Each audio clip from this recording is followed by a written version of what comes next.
হ্যাঁ, মাদারুলও আছে বোন, চিনছিস মো কুসনা বোন হ। এভাবে মুঠোফোনে ৩০ বছর পর ভিডিও কনফারেন্সে কথা বলছেন সহোদর বোনের সাথে। কথার মাঝে মাঝে স্মৃতি মনে করে কাঁদছেন, আবার হেসে উঠছেন। সবাই আছে বোন, সবাই বাঁচিয়ে আছি বোন। এ দৃশ্য রংপুরের বদরগঞ্জ উপজেলার মধুপুর ইউনিয়নের নাওয়াপাড়ার কাশীগঞ্জ গ্রামের। প্রায় ৩০ বছর আগে হারিয়ে যাওয়া সুফিয়া বিবির খোঁজ মেলায় গ্রামের বাড়িতে তার সঙ্গে ভিডিও কনফারেন্সের মাধ্যমে কথা হচ্ছে পরিবারের সদস্যদের।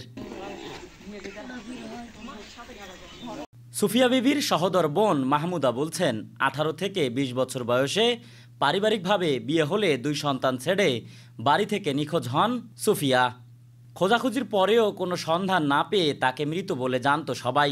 কিন্তু এখন ফেসবুকে ভিডিও দেখে প্রায় ৩০ বছর পর সহোদর বোনের সাথে কথা হওয়ায় চোখে মুখে যেন খুশির উচ্ছ্বাস মাহমুদার। আমরা তো মনে করছিলাম যে বোন আমাদের নাই, মারাই গেছে।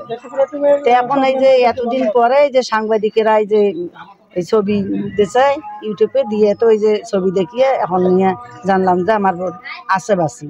বোন বললো যে আমি তোমার এলের জন্য কাঁদতেছি, আমার ভাই বোনের জন্য। আমার বাবা থাকতে চলে গেছে, বাবার কথা জিগেল, বাবা আছে না, মারা গেছে। পরিবারের অন্যরা ভিডিও কনফারেন্সে সুফিয়ার সাথে কথা বলে প্রহর গুনছেন কবে ফিরবেন সুফিয়া। তাকে দেশে ফেরাতে প্রশাসনের মাধ্যমে আইনগত পদক্ষেপ নেয়ার দাবি তার পরিবারের। এই মুহূর্তে আমার বোনকে চাই, সরকারের সহযোগিতা আমার বোনকে চাই। দেখছি ৩০-৩৫ বছর আগে, আর আজকে দেখলাম। আজকে দেখে কেমন লাগছে? ভালো লাগছে, খুবই ভালো লাগছে। একদিন ছবি দেখছি, আজকে সরাসরি দেখলাম, আরো ভালো লাগছে। আহ্বান আমাদের সরকার আমাদের হেল্প করি, আমাদের পৌঁছে লোক আমার বোনক, তাহলে আমরা সরকারের কাছে খুশি হব খুব। বোন কাঁদছে, আসবে চাওছে। এখন যত তাড়াতাড়ি সরকারের কাছে এইটুক অনুরোধ যে তাড়াতাড়ি বোন কাছে পাওয়ার জন্য।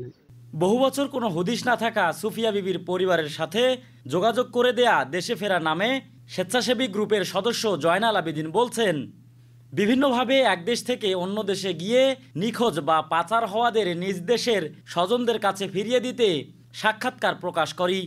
ঠিক সেভাবেই সুফিয়ারও ভিডিও পোস্ট করলে তা ভাইরাল হলে সুফিয়ার স্বজনরা তাকে শনাক্ত করে। মিলে আর কি চেষ্টা করে এই পরিবারটিকে আমরা খুঁজে পেয়েছি, এবং আজকে আমরা ভার্চুয়ালি সুফিয়া বেগমের সাথে তার পরিবারের কথা বলে দিয়েছি। এবং সুফিয়া বেগম চায়, যেহেতু ৩০ থেকে ৩৫ বছর ধরে পরিবার থেকে হারিয়ে গেছে, আজকে তার ভাই বোনকে দেখে সে চিনতে পেরেছে। কিন্তু সে যেহেতু অন্য একটি দেশে আছে, সে ফিরে আসাটা এত সহজ না, আইনি অনেক প্রতিক্রিয়া আছে, এগুলি অতিক্রম করে আসতে হবে। এখনও পরিবার থেকে যোগাযোগ করা না হলেও ৩০ বছর আগে নিখোঁজ হওয়া সুফিয়া বিবিকে দেশে আনতে প্রায় সব রকম সহযোগিতার আশ্বাস দিলেন বদরগঞ্জ উপজেলা প্রশাসন। এখন পর্যন্ত তার পরিবার বা কেউ যোগাযোগ করেনি। হ্যাঁ, এটা তো আগে সততা দেখতে হবে। আমরা দেখতেছি, আমরা জেলা অলরেডি অবগত করছি, জেলা থেকে নির্দেশনা আসবে, অলরেডি একটা আমরা কার্যক্রম নিয়েছি। বর্তমানে সুফিয়া বিবি পাকিস্তানের ওমর নামে একটি এলাকায় বাস করছেন। গত ১৭ এপ্রিল বিকেল ৪টায় পাকিস্তান থেকে বদরগঞ্জের গ্রামের বাড়িতে ভিডিও কনফারেন্সে কথা বলেন সুফিয়া। আর এই ভিডিও কনফারেন্সিংয়ে সহযোগিতা করেন দেশে ফেরা নামে স্বেচ্ছাসেবী সংগঠন টিমের সদস্যরা।